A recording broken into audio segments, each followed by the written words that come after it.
GMAC. And it's time to preview the Knicks' upcoming matchup on Thursday night against the world champion Denver Nuggets. Weird how this matchup should be something we're getting excited for, but given the injury concerns and reports around the Knicks right now, you want to talk about house money. I will not be upset if they lose to the defending champions in Denver on Thursday. Now, beggars can't be choosers, or I should say to each his own. If you're a Knicks fan out there and you want to go 4-0 on this road trip, I'm not going to criticize you. However, we're coming off of arguably the best win of the season, the undermanned victory in Golden State on Monday night. The Knicks come in at 41-27. The Nuggets also are coming off a pretty good win themselves, a 115-112 win in Minnesota on Tuesday night. So two teams coming off big wins, two teams projected to go deep into the playoffs if both teams are healthy, albeit one team doesn't have the Boston Celtics to go through. They are the hunted and the team that needs to be dethroned in their conference. And joining me to talk about this team, an old friend. So I originally started following this person's work when he was covering Little Brother across the river in Brooklyn. He has since upgraded to the world champion Denver Nuggets. God bless you, my friend. He is a writer and digital content specialist for the Denver Nuggets themselves. And he's wearing a Denver Nuggets championship t-shirt if you're watching on YouTube. Mr. Matt Brooks. Matt, how you doing, my man? I'm good. I'm repping. See that?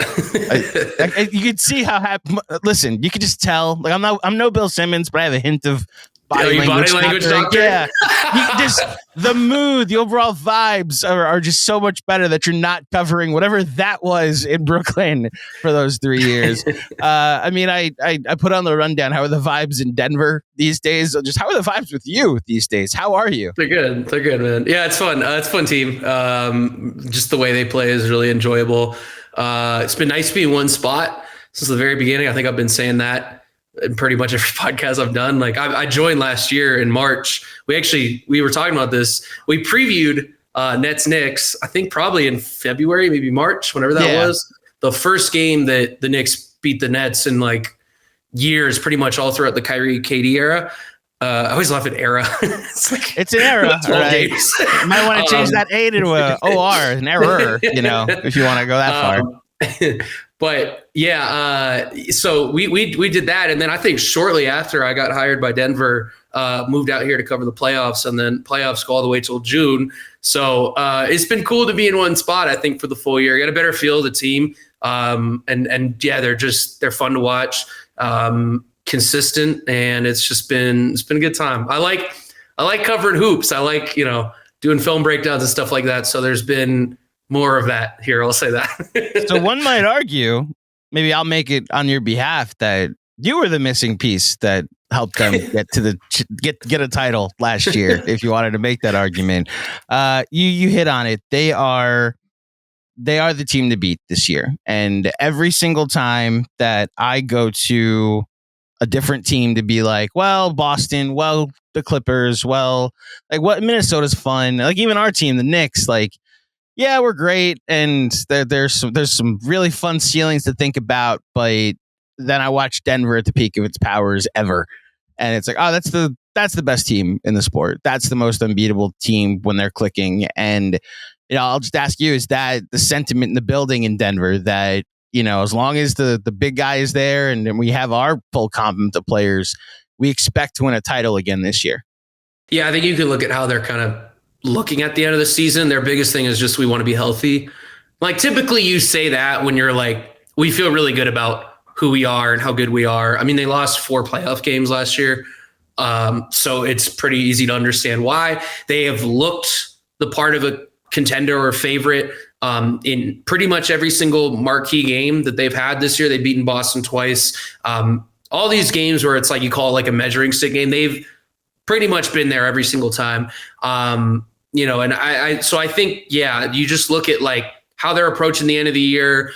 What they look like when they're fully engaged is just like, that's where the ceiling is, I think, this year. Granted, like, it's the NBA, like a billion things can happen, even if the Nuggets stay healthy.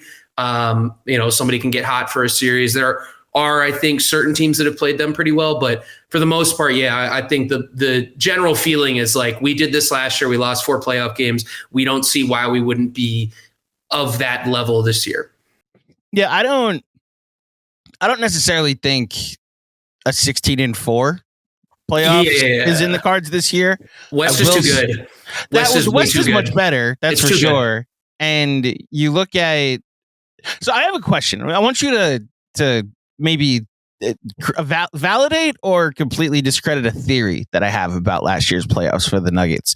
So you moved to Denver in March, and like the altitude is a big deal is made of the altitude, right? And how it's you got to get up for this team, and you know it's a different level of play having to go and do a track meet with what's going on in the science in the air in Denver. And I had the theory that like, well, maybe that home court advantage is something that like really mattered, that you're playing in whatever environment you were in the series before. And now you're stuck going to Denver for the first 2 games, and having that home court advantage throughout was important to their run, which is why when they were hovering around the 3rd or 4th seed, I was like, it's not necessarily the Nuggets are screwed if they don't get the 1 seed, but that was why they were going to play out the string. Like they're really going to go for the 1 seed this year because having home court really matters for them. Is that complete nonsense? That like, no. Oh, okay. No, I agree. Oh, wow. I think Malone on a couple different occasions has even said like it's an advantage. Like we know it's an advantage, and we play into it. So if your head coach is saying it, and he's pretty, I love Malone because he's very candid about things.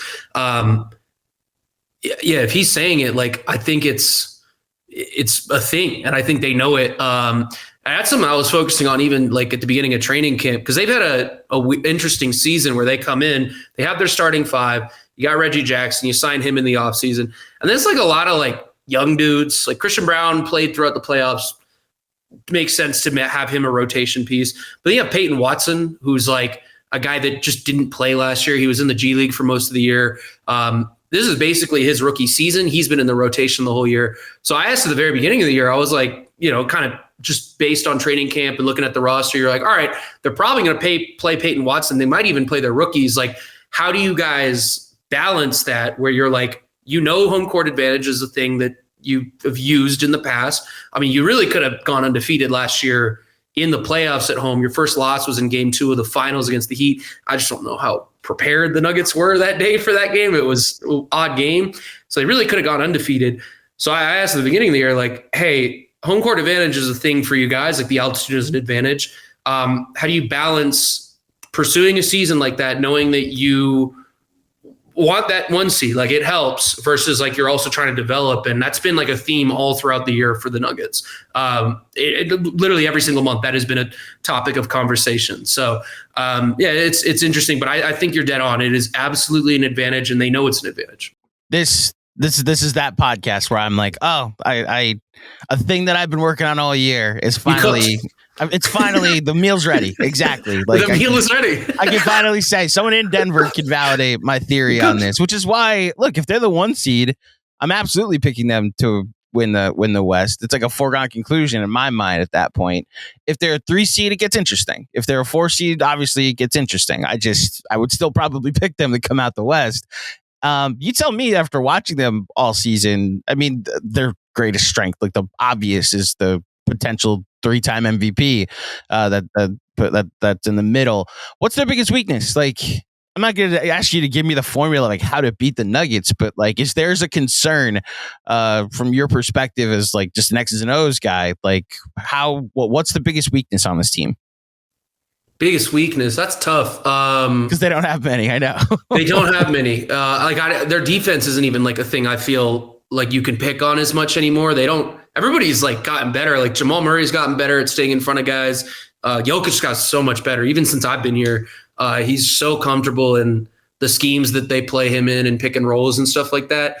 I think the weakness, if I had to pick one, would probably be like speed and athleticism. And that's like a really weird one, but like there's just a certain like, okay, so I'm going to go back a couple weeks. The game against Boston, Jaylen Brown, and look, great Jaylen Brown game. Like, not every game is like this from Jaylen Brown, but Jaylen Brown had a really, really good game. And the biggest thing that stood out was just they didn't really have anybody who could stay in front of him. Like, that strong, twitchy guy, like really quick guy, is just a difficult hang, I think, for Denver. KCP's been awesome this year. Aaron Gordon is like the perfect guy to throw out there against like a Kawhi Leonard or somebody like that. But yeah, like that really quick, strong player is hard for them to guard defensively. Anthony Edwards is one of those guys. And it's funny when you look at like how to slow them down defensively. I mean, there really isn't a way, because Jokic is the most, he might be the toughest guard player I've ever watched. I've watched a lot of very talented players. I have never seen anybody who's able to like process things the way he is. And I know I sound like a homer. I'm in a freaking Nugget show. But, like, you sound like someone who's watched Nikola Jokic. Yeah. And I watched a lot of good players, man. Like, I watched Harden, Kyrie, KD, and like, this is like another level for me where I'm like, whoa, like this, I don't know how you slow this down. But yeah, I think it's kind of funny. I mentioned like the speed and athleticism and strength thing is something that they have a little bit of trouble defensively with. I'd actually say the other side of the ball is also where the speed and athleticism thing is a factor. Like, you look at that game against Minnesota, look, weird game. Wolves don't have any bigs out there. They have like Luka Garza at backup center. Like, it was just a weird game. But I some people kind of like pushed it off. Oh, whatever. Like, they played down to their competition. That game was closer than it should have been. I actually thought the speed and the way the Wolves rotated and the way they're able to rotate with all these rangy guys like Nickeil Alexander-Walker, Jaden McDaniels, Anthony Edwards has become a really, really good defender. Like, all these guys that can fly around the court like that and just kind of muck things up. They're so good at like getting themselves out of mismatches because they're so fast and athletic and long. I kind of took note of that. I'm not going to lie. I was like, oh, that's interesting. That's interesting because everybody talks about that Minnesota matchup being difficult for Denver because they can throw two bigs at Jokic, or maybe not everybody, but on my side of the world, everybody does. I've heard it too. Believe me, I've heard it too. It's something that's been thrown out. Yes, I agree. But I think the other point of it is that they have rangy guys to throw at their creators. They have guys to throw at Jamal. And Jamal was good in the first half yesterday. It's still like they're able to mix and match in a way that I just thought it was interesting. I took note of it. I'll put it that way. So, look, going into this game on Thursday night, I don't expect us to learn a ton. The Knicks not having Anunoby, I think that would have been. I mean, the Knicks. I don't think the Raptors would have played, or maybe they have. Like, I don't know. There's this weird world where Anunoby's looked at as like he can stop anybody. He is quite literally just like a put him on Embiid is what we haven't seen him play. We saw him play the Sixers once, and he played well. Embiid had 30 and 10, but it was like, okay, like for what Embiid was at the time, holding him to 30 and 10 was actually a pretty good accomplishment. Right. I guess the thought would have been, and when the Knicks played the Nuggets last, like the OG Anunoby impact was felt. Yes. That's why I don't expect to learn anything from Thursday. If like the Knicks get blown out, okay, they're missing Anunoby, they're missing Randall, they're missing Mitchell Robinson. If the Knicks like just hit shots one night, you mentioned playing down to their competition. I guess my thought is that this weird lineup that they've been throwing out, like the one they threw out on Monday night against Golden State, where Deuce McBride started at the 2, Josh Hart has obviously been in the starting lineup. That's their lineup that they play with pace, and they're playing with they're running a ton of off-ball stuff at the moment to just try and mix up the offense to create open looks. So it's not just like isolation and like drive and either take advantage of offensive rebounds or drive and kick. Going into this matchup on Thursday, like could a Knicks team with pace, as long as they're hitting shots, keep with this, what I perceive as a juggernaut? Yeah, I think so. Okay. Denver's transition defense is not the strongest part of their defense. Like their half-court defense has been good this year, which is the step up from last year. Like that, if you look at who the Nuggets were last year and who the Nuggets were this year, and you're like, what areas did they improve? Are they largely the same? I'd actually say their half-court defense is way better. Way, way better. I mean, another year of KCP being in there. But the transition defense is it's been hit or miss, honestly. So I think that would be one of them. And then if you can crash the glass, especially against Denver's reserves, which have been a little smaller. They had Aaron Gordon at center yesterday quite a bit.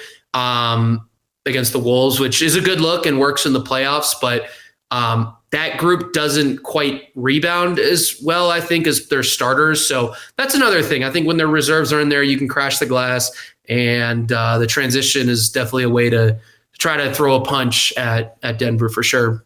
So I assume, like, again, a lineup with Josh Hart in it is just going to look to run at a certain from the moment the rebound is taken down. It's a turn and go, it's quite literally a slant, like an option route even in football, where he just catches it and he's just up the seam, That's what happened last year. I'm sorry. Honestly, the first Knicks game was like that was a blur of the schedule. That was I know. The Nuggets previewing that game, I was told, like, the Nuggets at the end of a really long road trip, with this, the grain of salt we've tried to take it with is like, all right, understanding where it is. The Knicks also won by 40, and we were on cloud 9 post Anunoby trade, where it's like, oh, we're just like never gonna lose again. Yeah, and like then the next game they beat the Heat, and then Anunoby and Randall went out. It's like, all right, we'll wait for those vibes to come back, right? So while we understand the Nuggets were at the end of a road trip, it's also the Nuggets, and like Jokic had 30 and 15, so there is a hint of like, so this is what this team looks like when they can take advantage of a tired Nuggets team, I agree. No, I mean, I thought there were things that the Knicks did well in that game. Like I wish OG was healthy. I'm sure I'm just preaching to the choir right now, but a lot of Knicks fans too. That's literally our prayer every night, man.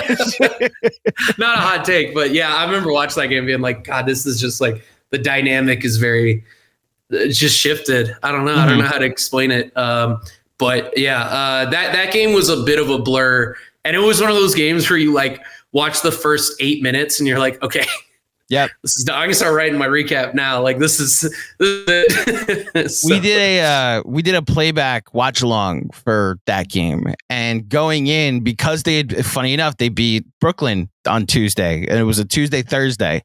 And the thought was like, listen, you got the Heat on Saturday. Obviously, I mean, it's funny how the Nuggets are probably limping or on fumes at that moment coming into the Garden. But the thought was like, just like, let's see how we match up against this team. And if you play a close game, maybe you win a home game. It's great. Yeah. I'm with you that like early on, it's like, we seem a step ahead of them from the beginning. And like, it was like a 20-point lead from the first quarter on. So I guess my question, like, point of attack, like, who necessarily do they have, or do you think they'll throw on Jalen Brunson in this matchup, specifically this new version of the Knicks, where you can't like go like when Randall was back, or even that version of Anunoby that looked like Kawhi for 3 quarters, like, you kind of have to guard them with your whole team. Like, how do you think they'll potentially throw? What coverages do you think they'll throw at Jalen Brunson here?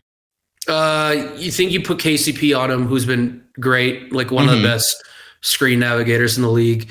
And then I think you play Jokic up, because you can't give Brunson pull-ups. He's more comfortable that way anyways. Right. But sometimes they'll like play him like a little bit below the level. He's still like up, but he's not fully up. I honestly wonder if they just play him fully up and be like, we're going to lean on, MPJ and AG or Aaron Gordon to like rotate over as low men and be there early. But yeah, I think that's kind of what you're looking at. That's their base coverage, and it makes a lot of sense just because of the shooting leap Brunson took, man. You just can't like, I don't know, like he's already crafty enough. You cannot give him easy looks. And so I'd expect their base coverage to be pretty much what we're seeing right out the gates. That's what we've seen recently, especially post Randall injury, that it's very much like, You maybe play a little drop against Brunson, and if he's killing you, then all right, you play up, especially on the pick and roll, and then it's up to him, which I've theorized that it's because he's a small guard. It's just tough for him to like throw over a center to get to the 4-on-3 matchup you're going to have after the blitz comes. Now it's funny, the most recent 2 games ago, it's really the last 2 games against Golden State and Sacramento, he did it extremely well and still ended up with 42 and 34 points. Right. But like he was able to get it to Hartenstein, and then they would just like the ball movement would lead to either a layup or an open 3. So I'm curious against a much smarter team, a much better team like the Nuggets, if that could potentially work. I don't have a ton of questions or analysis, as you can see, about the upcoming game. It's really about the Nuggets as a season. For and sure. like while we're here, Nikola Jokic, I mean, you mentioned he's awesome and one of the most unstoppable players you've ever watched.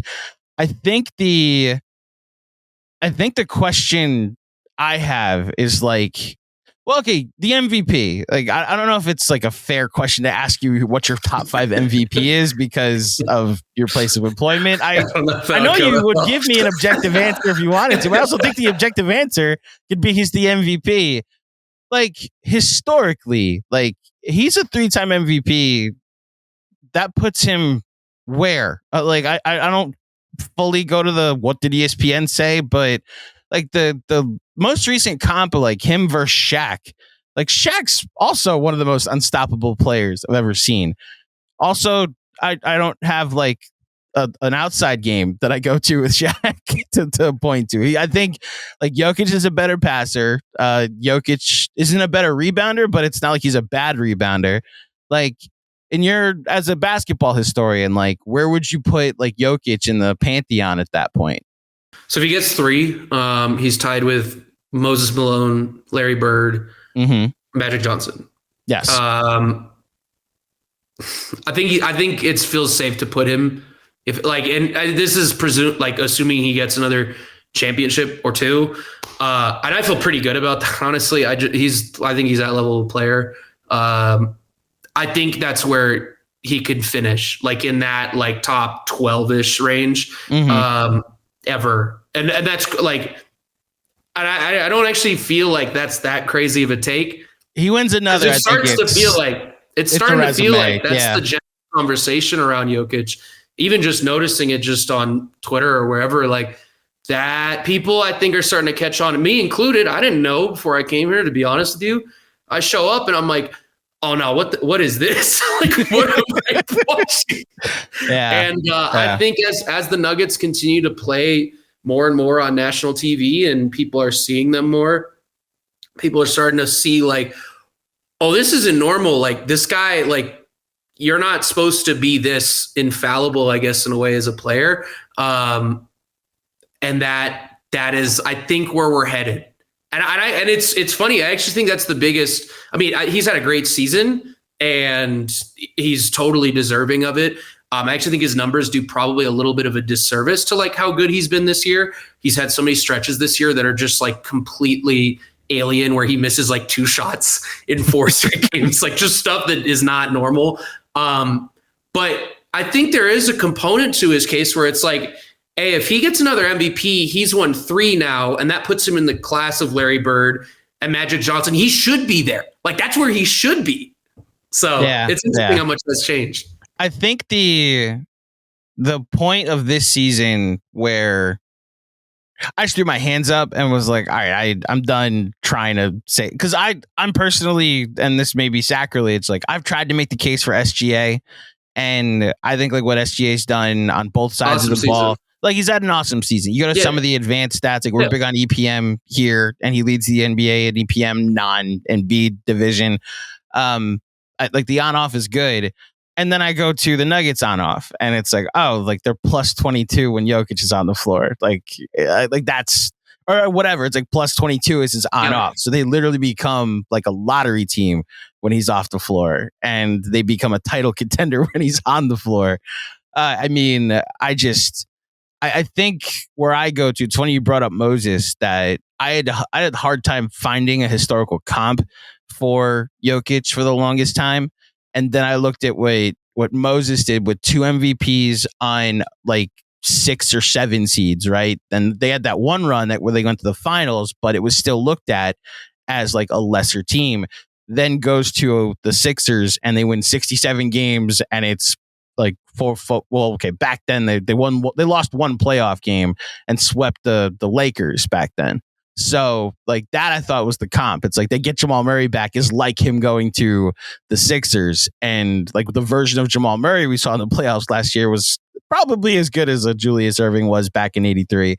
I say all that because like the historical, not ramifications, but like the new context that he could find himself in if they win the title is, to what you said, like we're talking about a top 12 player ever, and the names he's going to start to leap.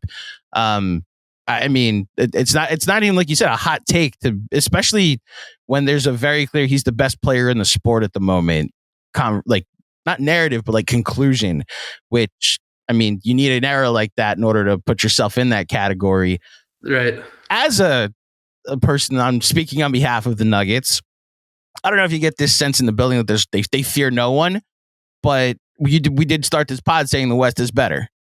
And if you want to like go through some of the teams that are going to be their competition specifically in the West, like if you had to rank the 3 teams that you think give them the most trouble, not like are a threat to them, like could beat them, but like they could potentially give them the most trouble in a 7-game series, who would they be?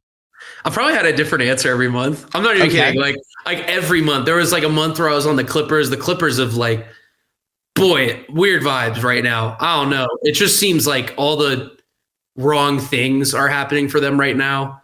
Like, just, I don't know. It's the Russ surgery being such a pivotal loss is such a interesting narrative that we were like, oh, like they moved him to the bench and that was the secret. It's like, oh no, now they have a starting 5 that makes sense and Russ doesn't have to play crunch time.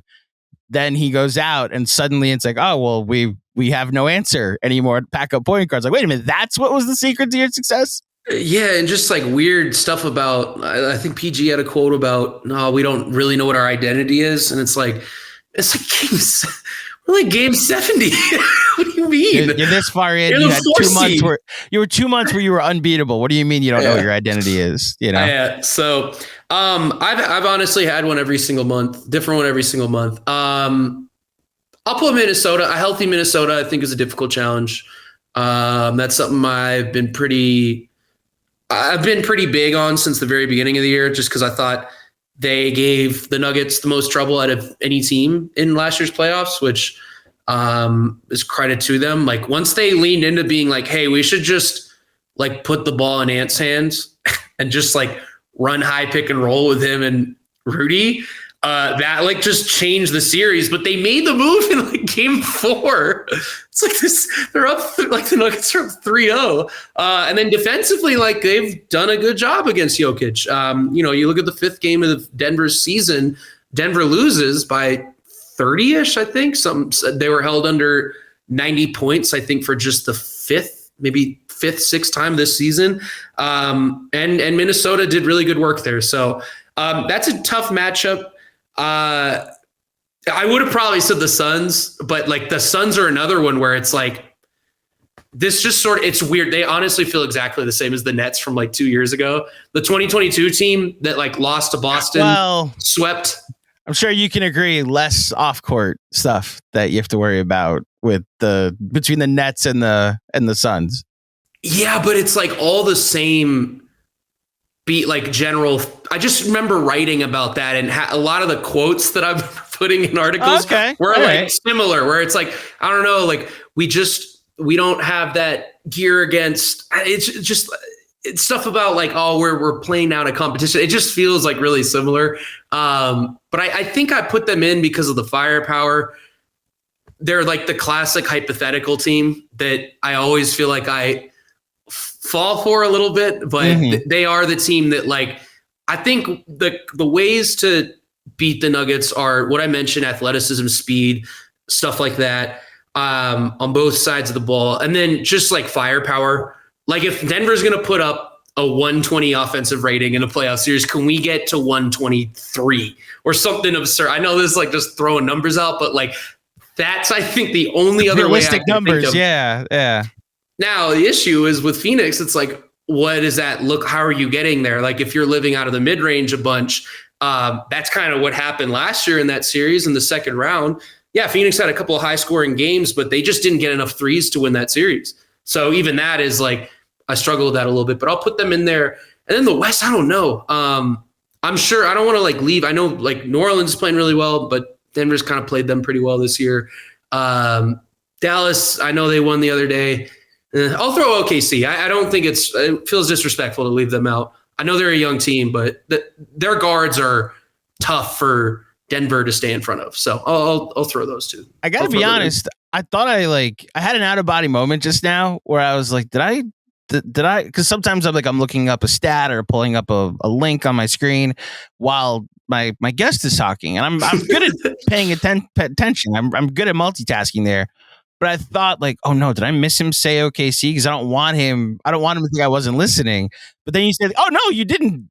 You waited until the very end to say OKC. I'm like, right now, they're competition for the 1 seed, let alone like the West. Yeah, I think people are picking them to like lose against the Lakers in round 1 and stuff like that. I can't get there. I don't know if I don't see them losing to pretty much anybody in the play-in, experience included. I just don't see that. I think Shea's too good. I just think Shea's too good. I think Shea's going to have a good playoffs. But I will say, like, Chet's been awesome this year, but playoff physicality and how Jokic plays in the postseason is different. It's just different. It feels different. And it takes an adjustment for a lot of young guys.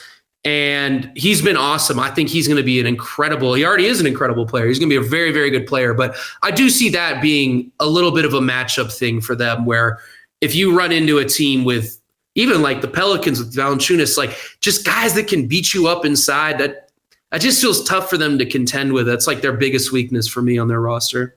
I think the historical aspect of it, aside from just like the X's and O's and the issues that they'll have on the boards, like, it's rare.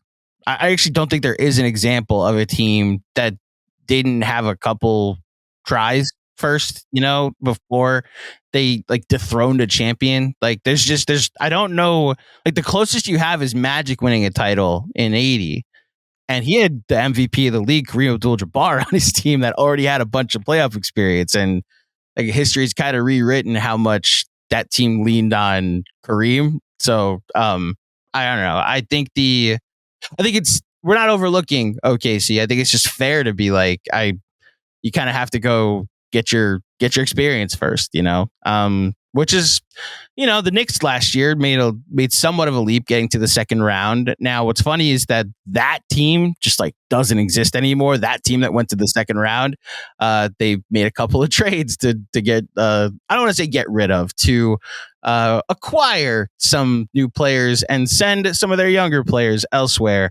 Let me get your thoughts on what the Knicks have done this year. I know a lot of people that I talk to on this show throw them in the like biggest threat to the Celtics conversation. I don't know if you agree with that, but just from your vantage point, what's gone on in New York this year? What are your thoughts?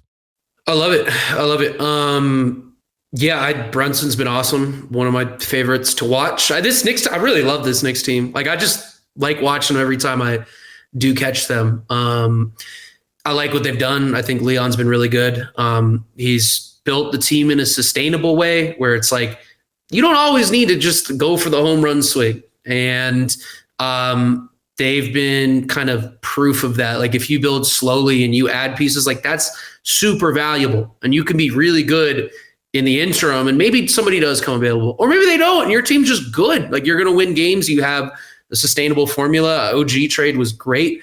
I hope he gets healthy. And the East is like, what a toss-up. I mean, the fact that like people are, and it understandably, Miami is like in the play right now, and people are like, I don't know, like, I feel like they could probably get all the way. Is like, that tells you everything you need to know about the East. So look, if that can happen, the Knicks get healthy, I don't see why they wouldn't be able to, get all the way to the conference finals and give Boston like a real scare, because Boston has its things. I know they're really good. I have watched Denver beat them in their house, and I've watched them beat Boston at home, and both games are very similar, where it's like, man, like, I get the record's really good, but they have their weaknesses for sure. Yeah, so first of all, the Miami thing, that is just an earned reputation. For sure. They're the new Spurs, where it's like, yes, I see what their record is. Yes, I see where they are in the standings. I would believe they are eliminated when they are eliminated officially. The Boston week, I've gone back and forth on like, this is one of the most unbeatable regular season teams I've ever seen. Like, when they're hitting threes, it's just like, oh, you can't beat this team. The Knicks are 0-4 against them this year, and it's the consistent formula is like, no matter Now, I will say they haven't beaten the Knicks with OG Anunoby, which I think to any Knicks fan, to all Knicks fans watching, is our solace that it's like they haven't beaten the Knicks team from January that got off to this, like they're 15-2 with him in the lineup. So we're hoping that is a wild card to pull.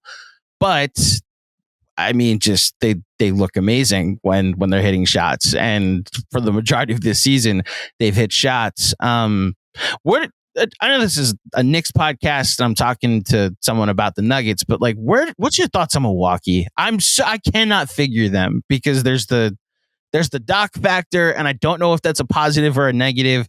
Giannis is one of the best players in the world, yet like there is a thing where yes, he's people have said he's going to play football in the playoffs, and I get it, but like that means he goes to the line where you might actually win the possession battle or the advantage because he's going 1 of 2 on possessions. Like, you know, I've no idea whether it'd be like, oh, they should actually get more respect as the biggest threat to the Celtics, or they gave up too much of their defensive identity in allowing Drew Holiday to go to Boston, you know?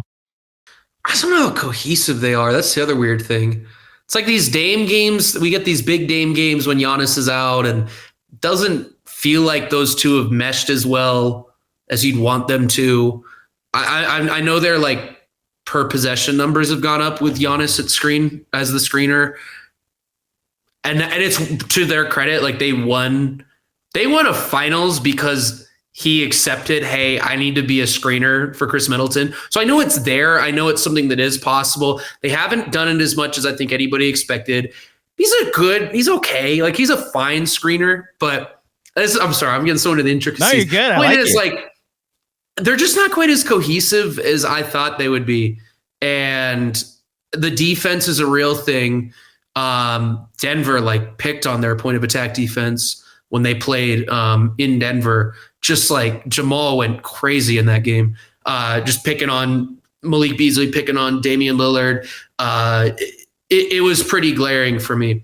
I don't know. I honestly, like, if the Knicks get healthy, I really think they could come out. I get it. Like, they haven't beaten the Celtics, but like Boston has one way to win and it works really well, but I don't know what the second way looks like. It's really strange.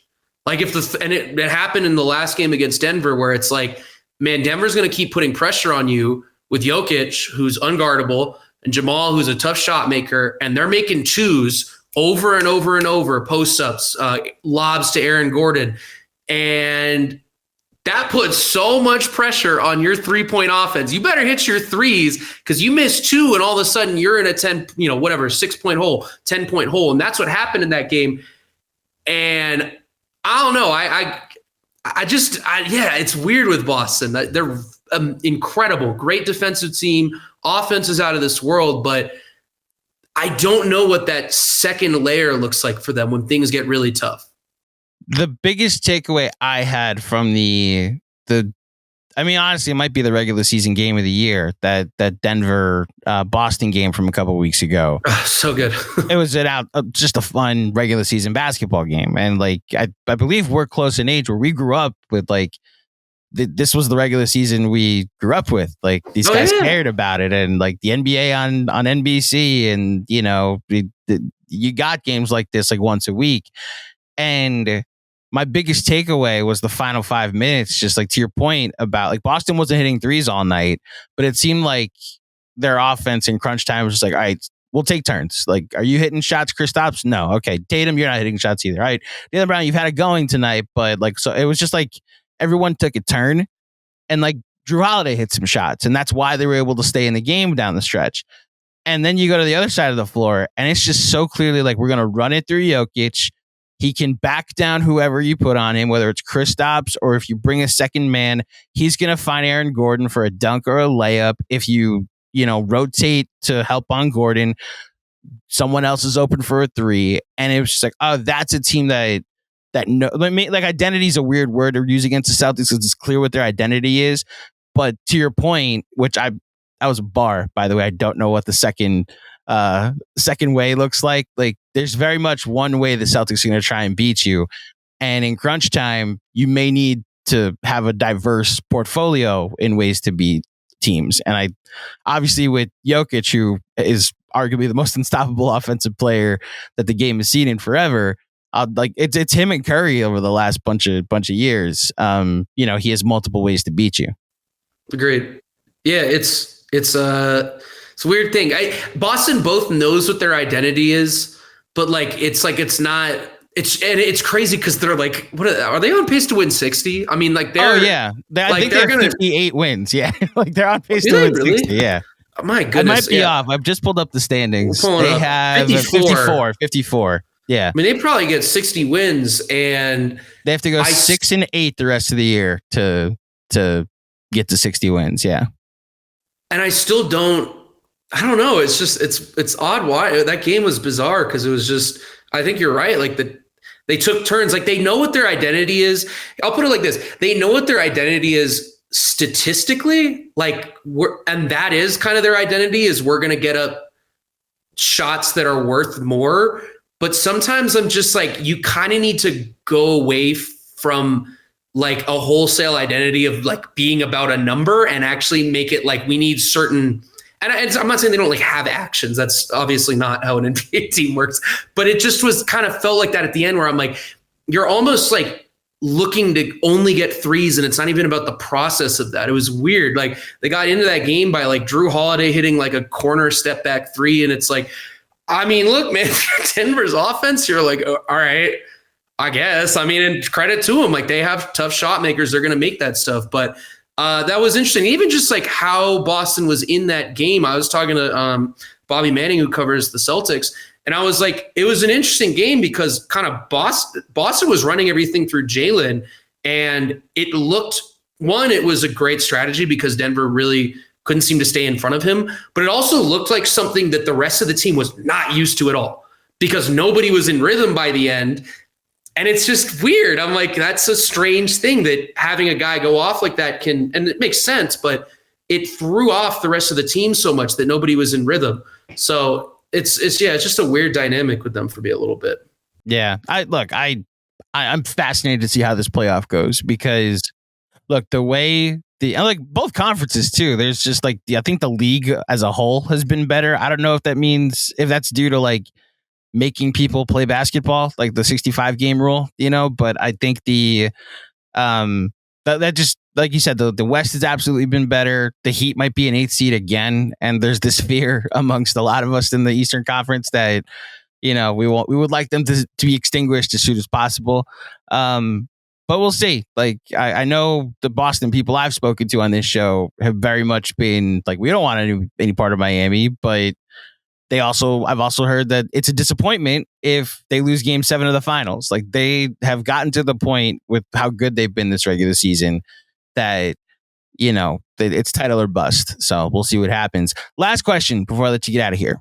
So you're new to Denver and like, you obviously know the landscape of New York, specifically the Knicks Nets landscape and how like the hierarchy is. And you probably know better than, from your time covering New York sports, like when it flips and becomes a baseball town temporarily and becomes a football town temporarily. There's a pocket of us that love hockey and cannot wait for to see what the Rangers and Islanders do on a random Tuesday night. The dynamic in Denver to the New Yorker watching, to the Knicks fan watching, that just might wonder how the city embraces like a potential dynasty if Jokic and one of the greatest players ever playing in your city. Like, if you could speak to that, like what you've taken in and what you've learned, like where do the Nuggets, like how big is their footprint in the city, competing with the Avalanche and the Rockies and the Broncos and maybe one of the college teams?